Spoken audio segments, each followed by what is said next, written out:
नमस्कार, मैं ज्योति आर्या आज आपको बाल राम कथा का अगला अध्याय 2 वरदान समझाने जा रही हूँ, जिसमें आप जानेंगे कि किस प्रकार से रानी कैकेयी ने महाराज दशरथ से अपने 2 वरदान मांगे और उन 2 वरदानों में उन्होंने क्या क्या मांगा और उसका क्या परिणाम हुआ।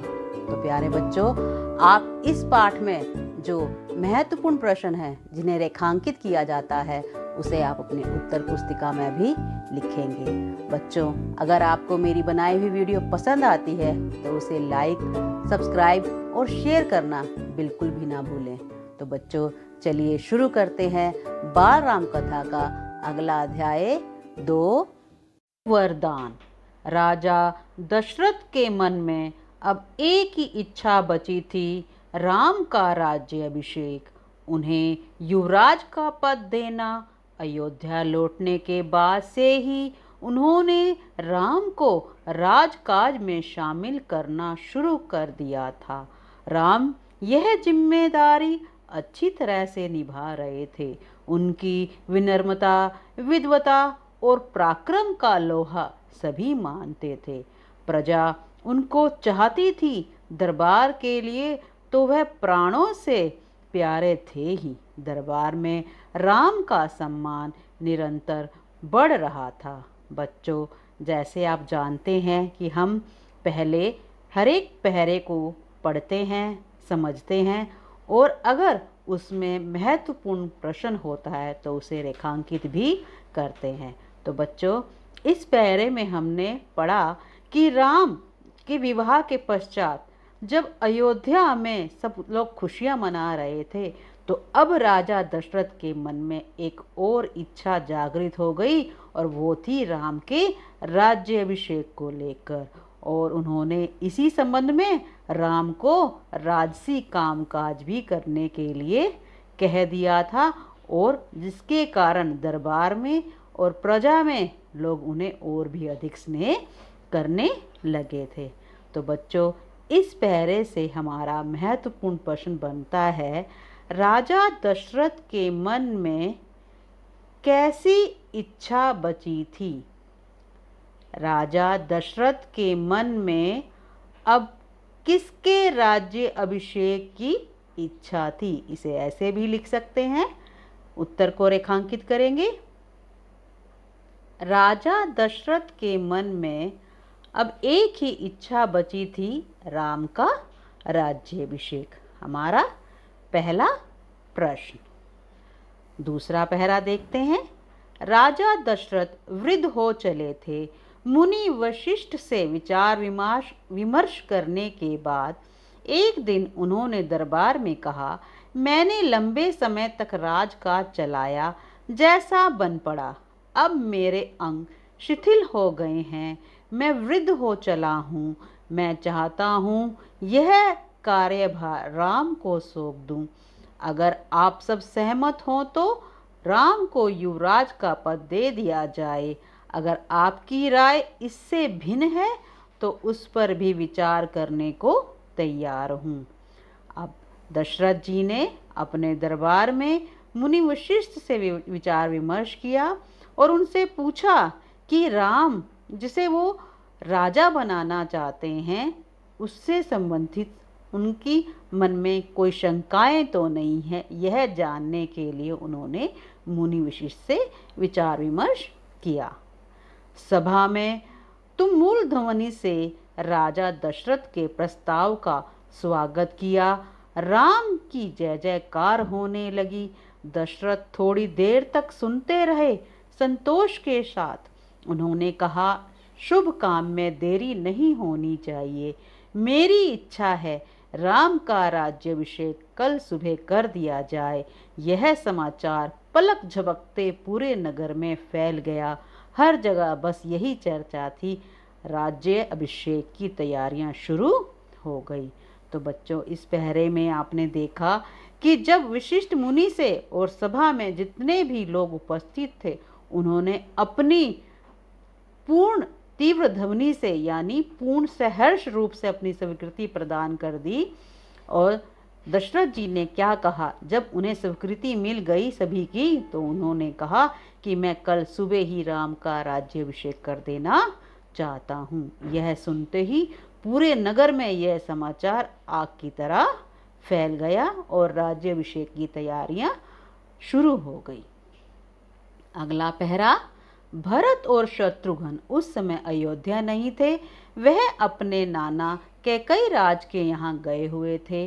भरत जब भी अयोध्या लौटने की बात करते, नाना उन्हें रोक लेते। भरत को अयोध्या की घटनाओं की सूचना नहीं थी, उन्हें अपने पिता के निर्णय के संबंध में नहीं पता था।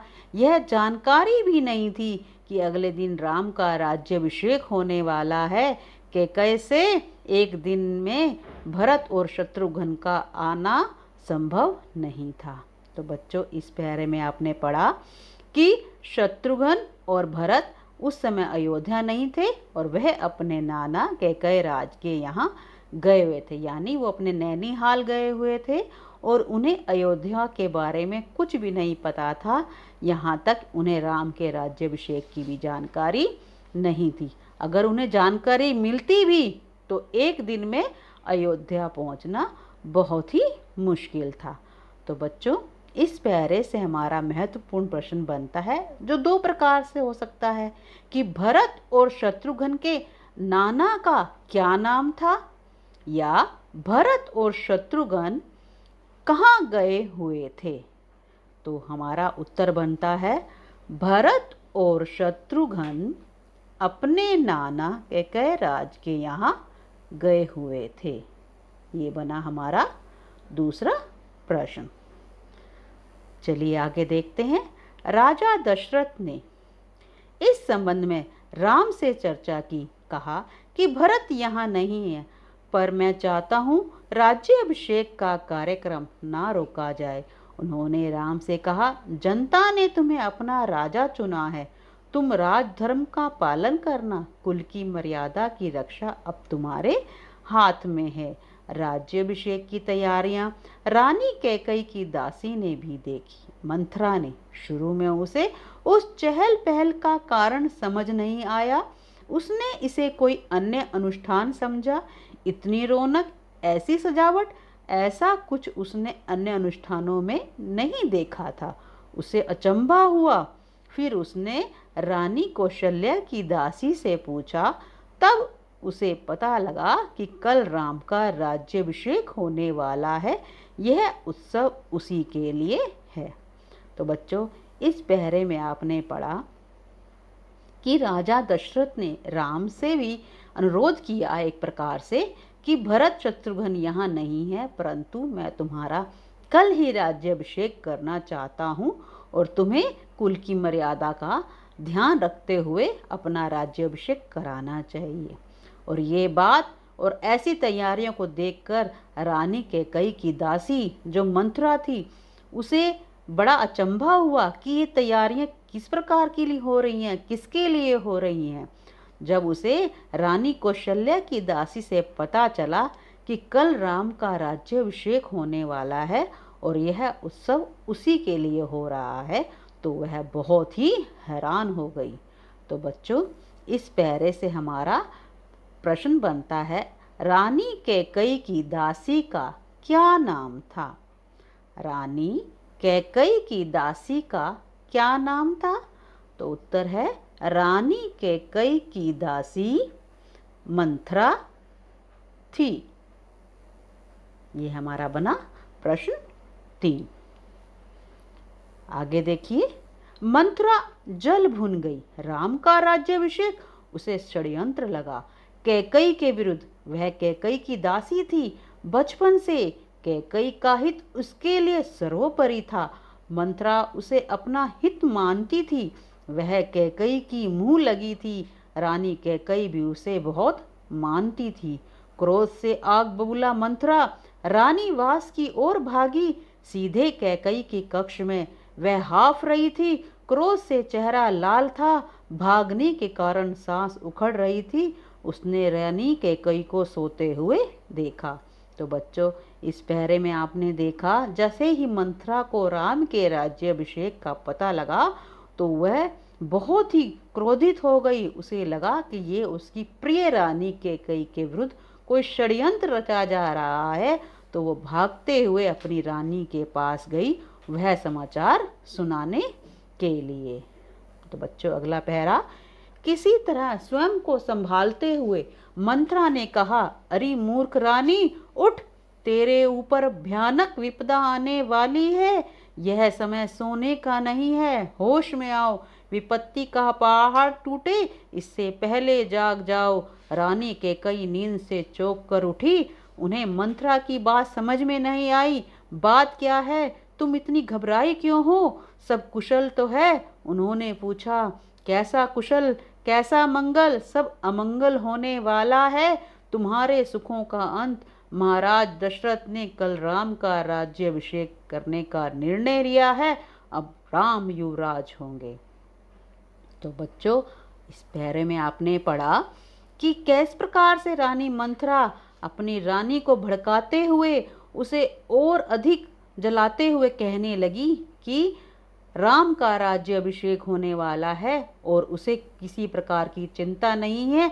उसे इसका चिंता करनी चाहिए और इसका निर्णय भी लेना चाहिए।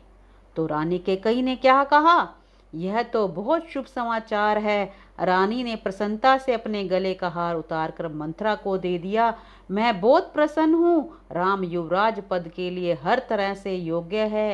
रानी, तुम्हारी बुद्धि फिर गई है, मति मारी गई है। सवाल राम की योग्यता का नहीं है, राजा दशरथ के षड्यंत्र का है, तुम्हारे अधिकार छीनने का है। मंथरा ने हार दूर फेंकते हुए कहा, यह षड्यंत्र नहीं तो और क्या है? कल सुबह राज्याभिषेक है। राम को जानबूझकर नैनीहाल भेज दिया गया है, समारोह के लिए बुलाया तक भी नहीं। अब मंथरा ने अपने नई चाल चलते हुए कैकेयी को बताया कि ये महाराज दशरथ का षड्यंत्र है, जिन्होंने कल राम का राज्याभिषेक की योजना बनाई है, क्योंकि भरत तो यहाँ पर है ही नहीं, और क्यों, वो तो अपने नैनीहाल गए हुए हैं, तो उनके ना होने पर ये राज्याभिषेक नहीं होना चाहिए। तो बच्चों, आगे देखते हैं। कैकेयी का स्वर उग्र हो उठा। उन्होंने मंथरा को डांटते हुए कहा, राम के प्रति मेरा अगाध स्नेह है, वह मुझे माँ के समान मानते हैं। तुझे इसमें षड्यंत्र दिखाई देता है? इसमें षड्यंत्र नहीं है। राम के बाद भरत ही राजा बनेंगे। राज सर्वदा ज्येष्ठ पुत्र को ही मिलता है। तो बच्चों, इस पहरे से आपको पता चला कि कैकेयी राम से कितना अधिक प्रेम करती थी, और उन्होंने मंथरा को डांटते हुए कहा कि राम मुझे माँ की तरह प्यार करता है, इसमें कोई भी चाल नहीं है, और राम के बाद भरत ही राजा बनेगा, क्योंकि जो बड़ा पुत्र होता है वही राज करता है। मंथरा पर इस फटकार का कोई प्रभाव नहीं हुआ। उसके लिए यह दशरथ का षड्यंत्र था। वह रानी कैकेयी के पलंग पर बैठ गई। उसके बहुत निकट कैकेयी के चेहरे की ओर देखते हुए उसने कहा, तुम बहुत भोली हो, नादान हो, तुम्हें आसन संकट नहीं दिखता, दुख की जगह प्रसन्नता होती है, इस बुद्धि पर किसी को भी तरस आएगा। समझो रानी, राम राजा बने तो तुम कौशल्या की दासी बन जाओगी, भरत राम के दास हो जाएंगे, वह राजा नहीं बनेंगे। राम के बाद अगला राजा राम का पुत्र होगा।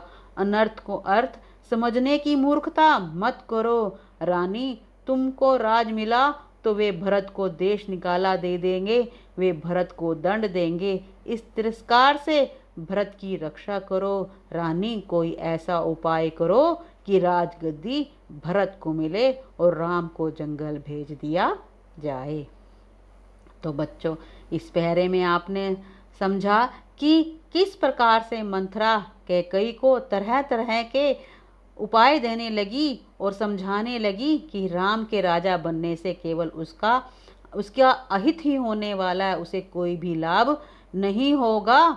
इसलिए वो उसे तरह तरह के प्रलोभन देने लगी और कहने लगी कि वो राम को जंगल भेजकर भरत के राज्याभिषेक की तैयारियां शुरू करे।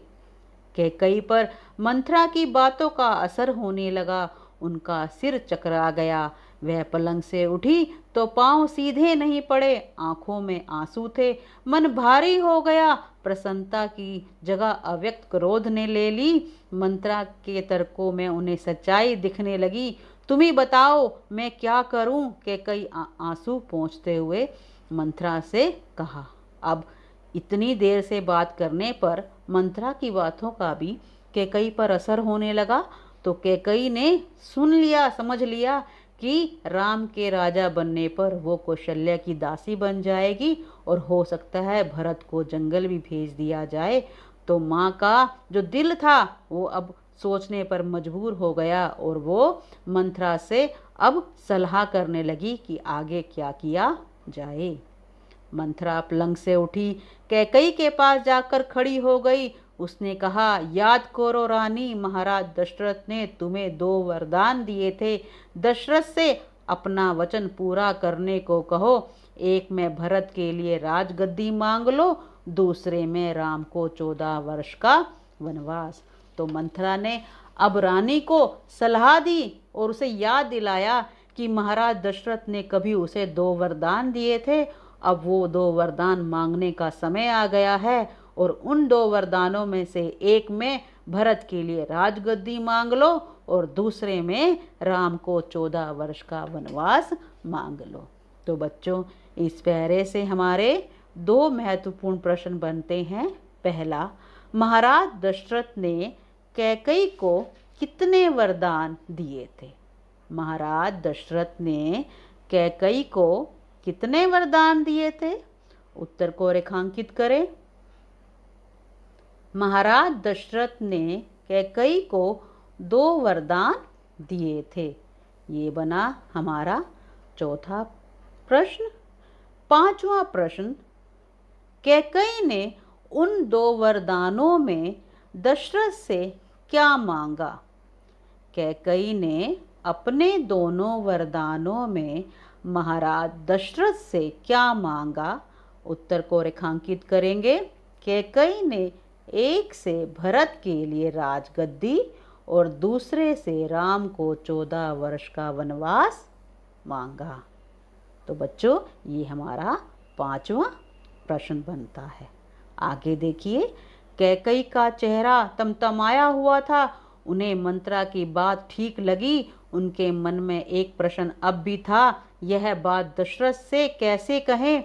उन्हें रानीवास बुलाएं या प्रतीक्षा करें? मंत्रा ने कैकई के मन की बात भाप ली। उसने कहा, तुम मैले कपड़े पहनकर कोप भवन चली जाओ।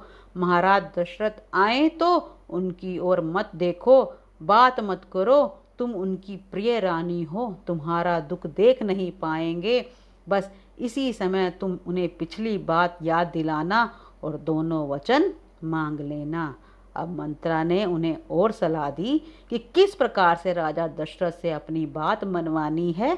तो उसके लिए उन्होंने उन्हें कोप भवन में जाने की सलाह दी। मैं ऐसा ही करूंगी, महाराज का षड्यंत्र सफल नहीं होने दूंगी। मंत्रा का लक्ष्य पूरा हो गया। चलते चलते उसने रानी कैकई से कहा, राम के लिए 14 वर्ष से कम वनवास मत मांगना। भरत इतने समय में राज का संभाल लेंगे। जब तक राम लौटेंगे लोग उन्हें भूल चुके होंगे। अब जल्दी करो रानी, समय बहुत कम है। रानी कैकई कोप भवन चली गई। मंत्रा रानीवास से निकल गई। दिन भर की गहमा गहमी के बाद महाराज दशरथ को रानियों की याद आई। तुरंत रानीवास की ओर चल पड़े उन्हें शुभ समाचार देने। सबसे पहले वह कैकई के कक्ष की ओर मुड़े। कैकई वहां नहीं थी। प्रतिहारी से पूछा, पता चला कि वे कोप भवन में हैं। दशरथ को चिंता हुई, कैकई कोप भवन में? परंतु क्यों? क्या इसलिए कि उन्हें अब तक सूचना नहीं मिली? मैं उसे अवश्य मना लूंगा, दशरथ ने सोचा। तो अब बच्चों, इसमें पढ़ा आपने कि मंत्रा की सलाह के बाद रानी कोप भवन में चली गई और जब महाराज दशरथ को पूरे दिन के बाद शाम को अपनी रानियों की याद आई, उन्हें शुभ समाचार देने की बात याद आई, तो वो सबसे पहले कैकई के पास गए। परंतु दरबारी से पता चला कि वो अपने भवन में नहीं हैं, वो तो कोप भवन में हुए। तो राजा दशरथ को चिंता हुई कि महारानी कोप भवन में क्यों है। दशरथ कोप भवन का दृश्य देखकर हैरान हो गए।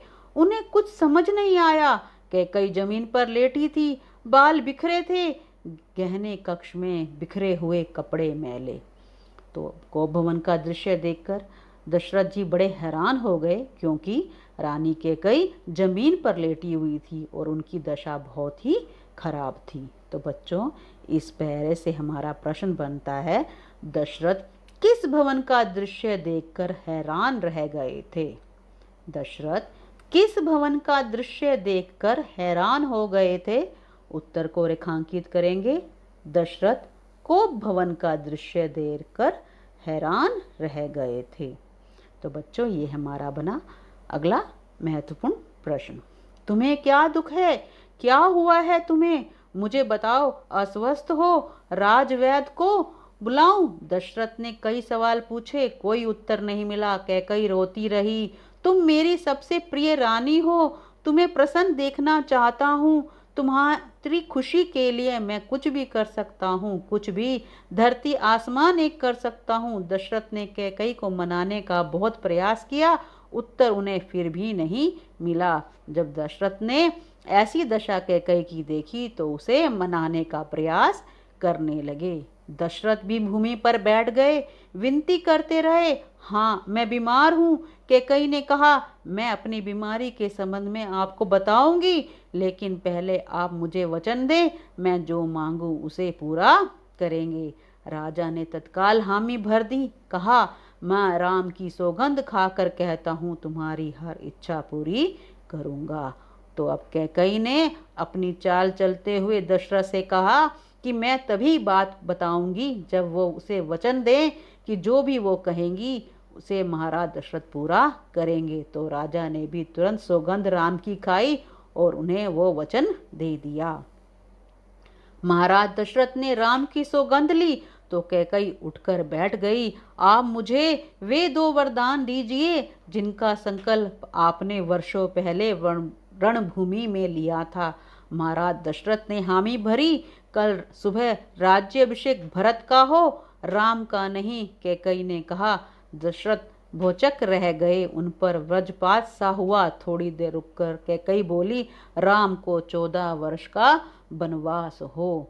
तो बच्चों, इस पहरे में आपने पढ़ा कि किस प्रकार से रानी कैकई ने उन्हें उनके पिछले 2 वरदानों की याद दिलाई और उन दोनों वरदानों में क्या क्या मांगा। आगे देखिए, दशरथ का चेहरा सफेद पड़ गया, अवक रह गए, सिर चकराने लगा, वे मूर्छित होकर गिर पड़े। कुछ देर बाद राजा को होश आया, कैकई की ओर देखा, बड़े कातर भाव से बोले, तुम यह क्या कह रही हो? मुझे विश्वास नहीं होता, मैंने सही सुना है। कैकई अड़ी रही। दशरथ कैकई की मांग को अस्वीकार करते रहे, अनर्थ बताते रहे। तब कैकई ने अंतिम हथियार चलाया। अपने वचन से पीछे हटना रघुकुल का अनादर है। आप चाहे तो ऐसा कर सकते हैं, पर तब आप दुनिया को क्या मुंह दिखाने योग्य नहीं रहेंगे। रही मेरी बात, आप वरदान नहीं देंगे तो मैं विष पीकर आत्महत्या कर लूंगी। यह कलंक आपके माथे पर होगा। अब जैसे ही राजा दशरथ ने कैकई की मांगों के बारे में सुना तो वे बेहोश हो गए, और जब उन्हें होश आया तो उन्हें विश्वास नहीं हुआ कि कैकई, जो राम से इतना अधिक स्नेह करती है, वो ऐसा कैसे राम के लिए वनवास मांग सकती है। तो अब रानी ने उन्हें धमकी देते हुए कहा, यदि उन्होंने उसकी मांग को पूरी नहीं किया तो वे आत्महत्या कर लेंगी, और उन्हें अपने वचन का भी स्मरण कराया कि रघुकुल की रीति है कि प्राण देकर भी वचन को निभाना। राजा दशरथ यह सुन न सके, दोबारा बेहोश हो गए। रात भर बेसुध पड़े रहे, बीच बीच में होश आता रहा। वह कैकई को समझाते, गिड़गिड़ाते, धमकाते, डराते, पर कैकई टस से मस नहीं हुई। सारी रात इसी तरह बीत गई। अब बच्चों, आपने अंतिम पहरे में देखा कि राजा दशरथ ने उस पूरी रात पूरा जोर लगाया कि किसी प्रकार से कैकई मान जाए, परंतु कैकेयी अपनी बात पर अड़ी रही, जिसके लिए दशरथ ने उन्हें हर प्रकार से समझाया, परंतु रानी कैकेयी बिल्कुल भी नहीं मानी। तो बच्चों, आपने इस पाठ से पढ़ा कि किस प्रकार से रानी कैकेयी ने राम के लिए वनवास और भरत के लिए राजगद्दी मांगी।